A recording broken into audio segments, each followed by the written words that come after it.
The morning in Centralia looks completely ordinary. There are no people, no passing cars, no obvious signs of danger. Just an old road, cracked and broken, half buried, as if someone deliberately tried to erase it from the map. If you stand still long enough, you start to notice something strange. The snow never settles on the ground. From thin cracks in the earth, steam seeps out slowly, steadily, as if the ground itself is breathing. There are no flames, but the ground is warm. And in the air lingers a faint sulfur smell, the kind former residents say is most terrifying, not when you first notice it, but when you stop noticing it at all. Because the truth is, this entire town is sitting on a fire. A fire that has been burning for more than 60 years and has never gone out. So how did a normal American town end up being destroyed from beneath the surface, without almost anyone realizing it until it was too late? If you want to understand what happened here, why the fire couldn't be stopped, and what ultimately caused an entire community to disappear, stay with me until the end of this video. And if you're drawn to true stories where calm surfaces hide unimaginable disasters, don't forget to like and subscribe so you won't miss what comes next. Centralia before the disaster, 1800s to 1950s. By the late 19th century, Centralia was not a forgotten town. It sat at the very center of Pennsylvania's coal region, where every road, every decision, and every family revolved around a single thing: coal. The coal found here was different from most of the rest of the United States. It was anthracite, hard coal, high in energy, burning hotter, burning slower, and extremely difficult to extinguish. Those qualities turned Centralia into a destination, and those same qualities would later push everything beyond control.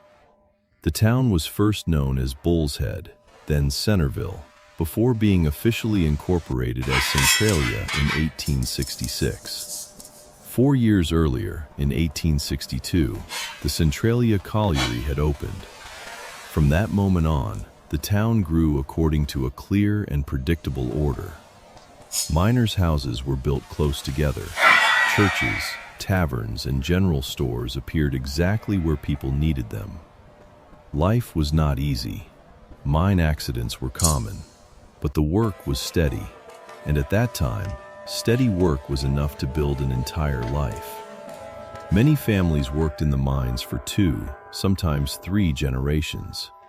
Sons grew up and went underground. Their sons followed. No one believed they were living on something dangerous. Coal was the foundation of the town, the reason Centralia existed. That certainty began to erode after World War II. By the 1950s, coal was losing its dominance. Oil and natural gas were cheaper, more flexible, and quickly replaced it. The mines began to close, jobs disappeared, families moved away. Below the surface, a vast network of mine tunnels was left behind. Hundreds of kilometers of passages were no longer monitored, no longer sealed properly, no longer anyone's responsibility. But the coal remained, intact, unremoved. At the time, no one saw this as a problem. The abandoned mines were viewed simply as remnants of a declining industry. Not dangerous, not urgent, not something that demanded immediate action. And that belief, that everything important had been left safely in the past, was what carried Centralia one step closer to a disaster no one could yet see. So what happens when a mine is abandoned, but still full of fuel? 1962, an ordinary mistake.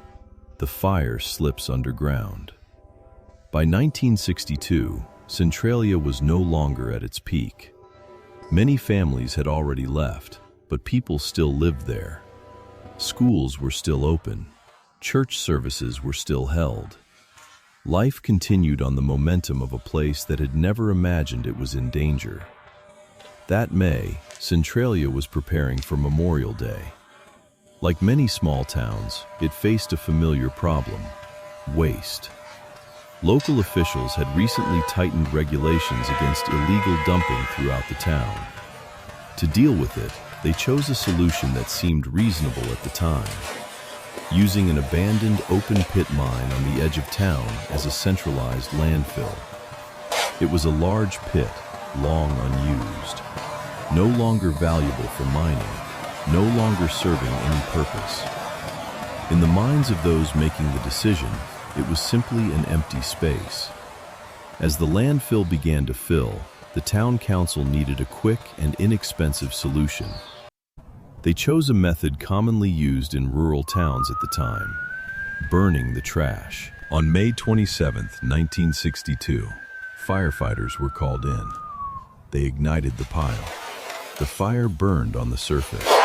When the visible flames died down, water was sprayed to extinguish it. There were no incidents, no warnings. They left, believing the job was finished. 2 days later, the fire returned. Fire crews came back a second time. This time, bulldozers were used to stir the trash so it could burn more thoroughly from within. Afterward, water was sprayed again.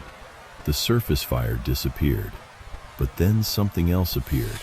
A foul smell began to spread from the landfill. It was not the usual odor of burning trash. It lingered. It did not fade after a few hours, but persisted for days. When the area was examined more closely, something previously unnoticed was discovered. Along the northern wall of the landfill was a hole roughly 15 feet deep, hidden beneath layers of garbage and soil. That hole did not end in the earth. It opened directly into an abandoned network of mine tunnels beneath Centralia. It was a moment no one in town immediately recognized for what it was. But in reality, from that instant forward, the fire was no longer in the landfill. It had found what it needed: anthracite coal. The fire moved down into the old tunnels. It traveled through cracks that had existed for decades, and it began to burn in a space no one controlled anymore. In the years that followed, the exact cause of the fire remained a subject of debate. Some believed the 1962 trash burn was the true ignition point. Others argued that an older mine fire, never fully extinguished, had been reawakened. But regardless of which explanation is correct, the outcome did not change. From that point on, the fire was no longer somewhere people could see. It was inside the coal. And once that happened, every attempt to control it would have to begin in the dark. So when fire disappears underground, can anyone truly stop it? Fighting the fire in the dark, 1962 to 1980. After the fire disappeared underground, Centralia did not immediately panic. In the minds of local officials and residents at the time, this was still a technical problem, something that could be managed.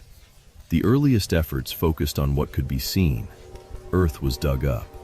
Suspected areas were sealed off. The objective was simple: isolate the fire before it spread any further. The problem was that no one knew exactly where the fire was. As signs emerged that it was still moving, larger measures were put in place. Deep trenches were dug in an attempt to cut off the fire's path. In theory, if there was no coal ahead of it, the fire would starve and die.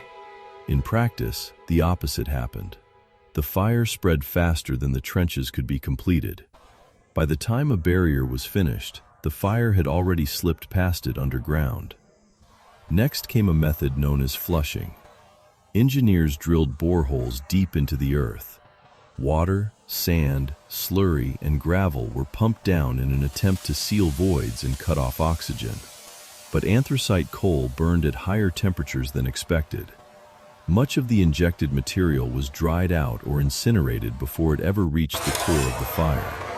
The boreholes themselves, instead of stopping the fire, became new pathways for air. Centralia was not dealing with a single blaze. It was dealing with an entire mining system. Tunnels, vertical shafts, sloped passages, and fractures formed a natural ventilation network. No fans were required. No machinery was needed. oxygen found its own way down. As the initial strategies failed, more extreme proposals began to surface. Some argued the mines should be flooded completely. Others suggested excavating the entire burning area. These plans were studied, they were costed, and they were quickly dismissed. A full-scale excavation was estimated to cost around $600 million, far beyond the means of the town and even the state. Gradually, the options narrowed. Not because the situation had improved, but because no remaining solution was technically or financially viable. Over the following years, firefighting efforts slowed. Government attention shifted elsewhere. The fire was still there, but no longer visible at the surface. For most residents of Centralia, this led to a quiet assumption. The problem was under control. Life went on. Homes were still occupied. Children continued to play on familiar streets. No one knew exactly where the fire was moving. And more importantly, no one realized that by this point, control was no longer in human hands. So how dangerous is a fire that everyone believes is under control? February 14, 1981, when the ground opened. On the morning of February 14, 1981, Centralia woke up like any other day. The air was cold.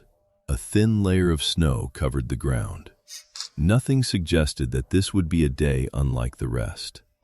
At the same time, a group of state officials arrived in town to survey the mine fire that had been smoldering beneath Centralia for years. The inspection was routine. There were no roadblocks, no emergency warnings. For most residents, it was just another checkup. Todd, 12 years old, was asked by his mother to see what was going on after government vehicles were spotted near the neighborhood. It wasn't a reckless decision. Todd wasn't trespassing. He was walking along familiar ground, places where children played every day. As he moved along, Todd noticed something small but unusual. A patch of ground near an old tree was free of snow. Thin smoke drifted upward from the earth. It wasn't dramatic. It didn't draw attention. Todd took one more step. The ground collapsed instantly. He dropped straight into a hole that opened beneath his feet. Below him was hot, thick mud. Dense smoke surged upward from underground. The air was filled with carbon monoxide, colorless, odorless, and lethal within minutes. Todd tried to struggle, but every movement caused the surrounding soil to give way. He sank deeper until the mud reached his chest. From below came a steady rushing sound. Air was being pulled into the burning mine system, functioning like a massive ventilation shaft. With every surge of air, the ground weakened further. In that moment, Todd managed to grab onto an exposed tree root at the edge of the hole. It was the only thing keeping him from disappearing entirely.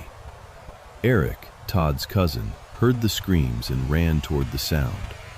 By the time he reached the spot, Todd was no longer standing on solid ground. Only smoke rose from the opening. Eric reached down, grabbed hold of Todd, and pulled with everything he had.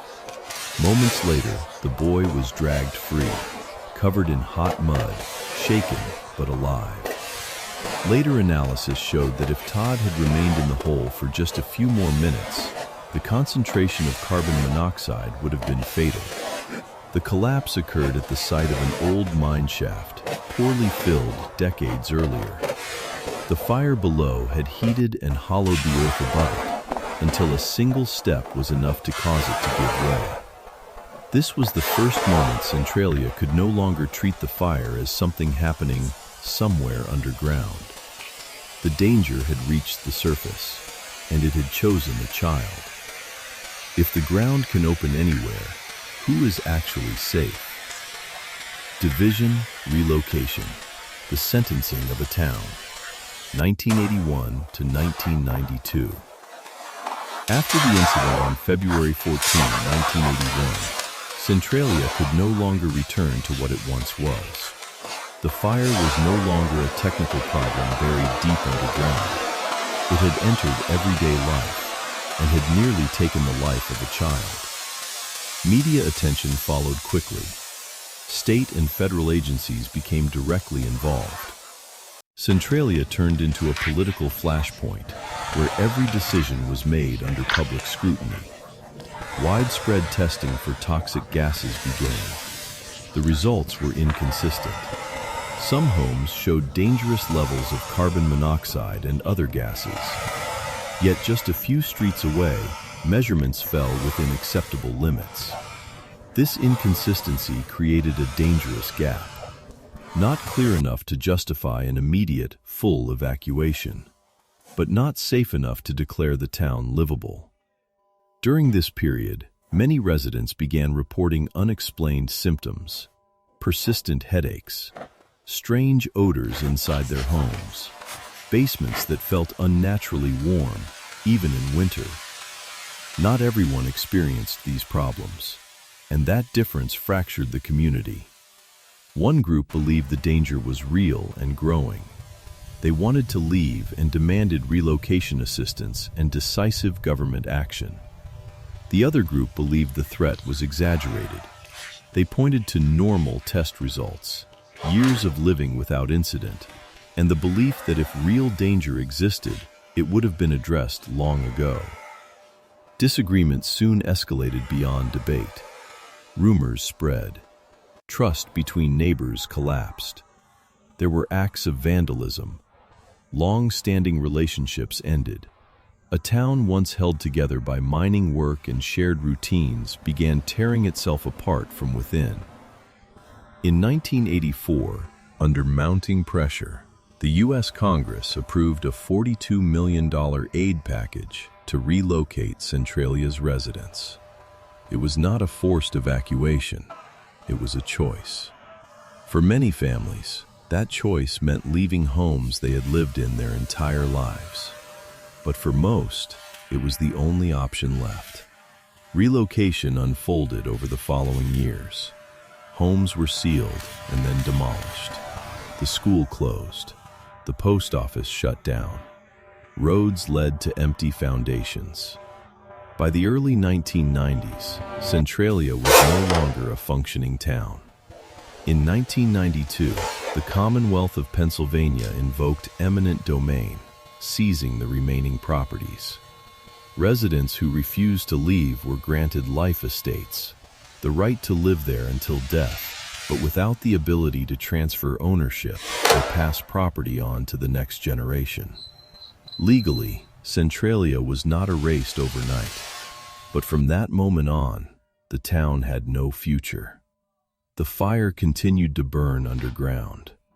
Above ground, an entire community had been sentenced to disappear, not by a single decision, but by a chain of reasonable choices made one after another until no choices remained. Today, Centralia is barely a town at all. Only a handful of residents remain, scattered among dead-end roads, empty foundations, and street signs that no longer lead anywhere. There is no plan to rebuild. There is no timeline for extinguishing the fire. Beneath the ground, it continues to burn, slowly, quietly, and according to current estimates, it may keep going for hundreds of years. Centralia did not collapse in a single moment. It drifted out of its familiar reality step by step over the course of decades. Each stage had its reasons. Each decision seemed reasonable at the time it was made.